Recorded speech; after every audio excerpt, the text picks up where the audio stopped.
Hi everybody, this is Magda K from Psychology for Marketers. First of all, I'm sorry if my voice sounds funny. It's because I'm sick, but I decided that shouldn't stop me from recording this video for you, and especially because today we'll be referring to one of my all-time favorite psychological experiments.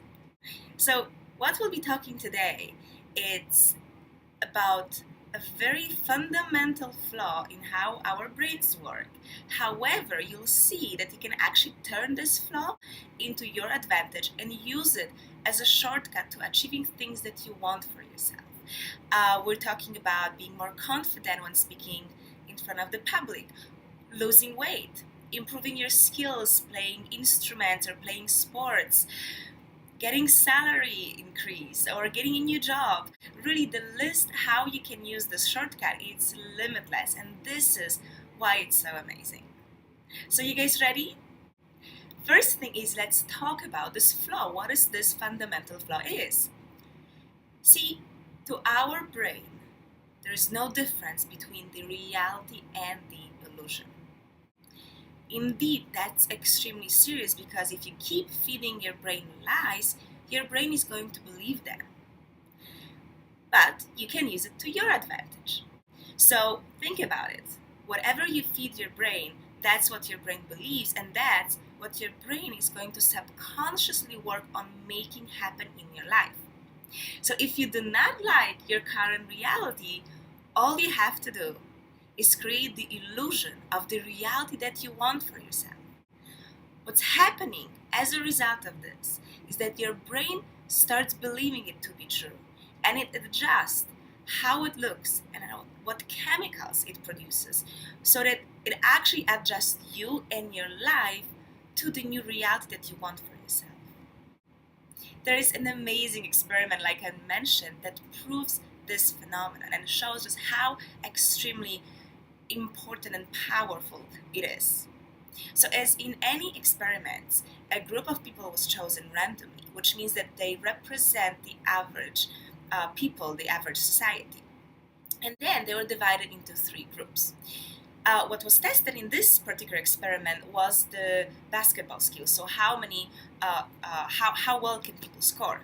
So the first group of participants was actually given a series of workouts and exercises to improve their skills in basketball. The second group was asked to do those exercises in their mind. So they're simply asked to visualize that they are exercising and working on their skills for basketball. The third group is called a control group, and that's again a normal thing for any experiment. So you have this group because you want to observe whether the changes that you're seeing in your other groups is the result of your experiment. So you have this control group, and the control group is expected not to change throughout the time of the experiment. So we have these three groups. Now some time passes and everybody does whatever they're meant to do, and after some time, every group is being tested on their skills and how well they can score in basketball. The results? Well, of course, the group that was practicing, that was actually physically exercising, did much better than before the study. The control group, like expected, didn't change at all. But of course, what's extremely interesting, it's the behavior of the third group, the group that visualized physical exercise even though they didn't do anything in their reality. Results of this group? They improved almost as much as the first group. What it shows is really extremely important to all of us. It proves that if you want to learn or change something in your life, you can simply think about it. You don't actually have to physically do it. So what it means for you is that if you want to learn how to be confident and good at public speaking, you don't actually have to get out there and stay on the stage and speak. All you can do is imagine this kind of situation. So close your eyes and just visualize yourself standing on stage and giving a presentation to a big group of people, and see every step of this. See how you're doing, but see how you're doing well. See yourself the way you want to be able to do it. So see yourself being confident. See yourself totally nailing it and everybody loving it. And if you engage in this kind of visualization over some period of time, best if you can do it daily, you'll see that your brain is going to react. We talked a few weeks ago about neuroplasticity, which basically represents changes in your brain when we learn things. So when we visualize something, we change the plasticity of our brain, which means the brain creates paths for new skills. The skill that you visualized, even though you didn't engage in any actual practice for that. As you can see, it's extremely easy and simple. You don't need any special skills. You don't need any equipment to do it. Everybody can do it.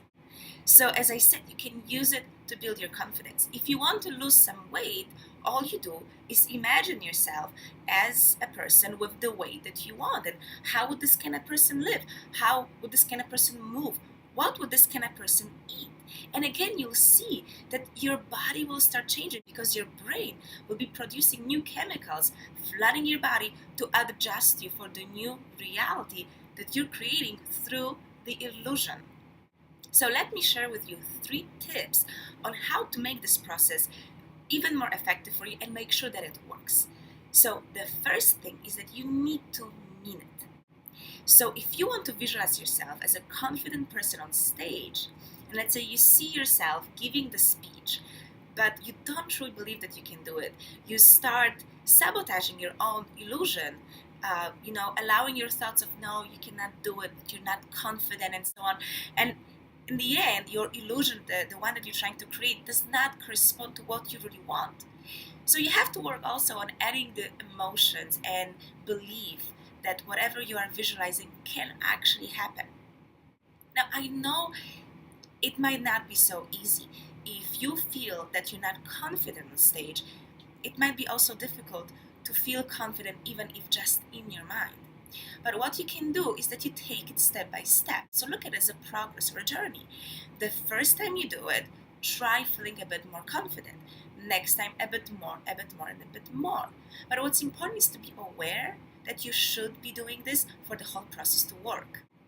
And you'll see that with time, the more you visualize yourself just slightly more confident, you will start feeling slightly more confident. So the next time you visualize, you can see yourself more confident, and again, that's going to manifest in your reality.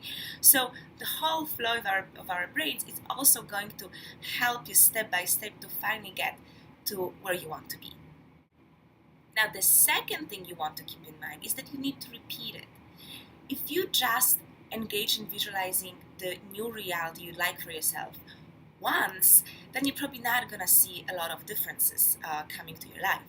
But do it continuously, and best do it daily, and you'll see that after a week, 2 weeks, and especially 30 days, which seems to be this magical number when the change becomes very permanent and real in your life, you'll see just how much you can change and how much you can create. Now that comes from another interesting function of our brain, and it's the fact that if we hear something very often, we tend to believe it more. So the more often you hear something, the truer it becomes. So let's stick to our example of building confidence when public speaking. You need to change how you feel about it. So right now, you believe that you are not confident. That's your current truth. So if you want your brain to believe that you are confident, just keep repeating yourself, I am confident when I speak in public, I'm confident when I speak in public, and your brain will eventually take that as the new truth. Lastly, what's important is the state in which you are when you do this kind of visualization. So you don't want to do it when you're in a meeting or when you're watching a movie. You want to be relaxed. And I personally think that the state of meditation is the best because that allows you to zoom out of all the stress and all the hectic life and all the to-dos that you have, and really allow your brain to lower its vibration.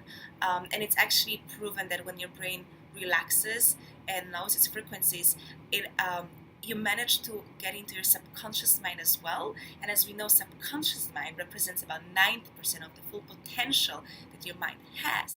So if you manage to do some meditative work, deep breathing, and then visualize whatever you want to change or manifest into your reality, then you're going to be, again, much more efficient just because you're allowing your whole brain to work for you. So to do this, if you're new to meditation, what you can do is play relaxing music, dim your lights, light some candles if you have any incense or essential oils.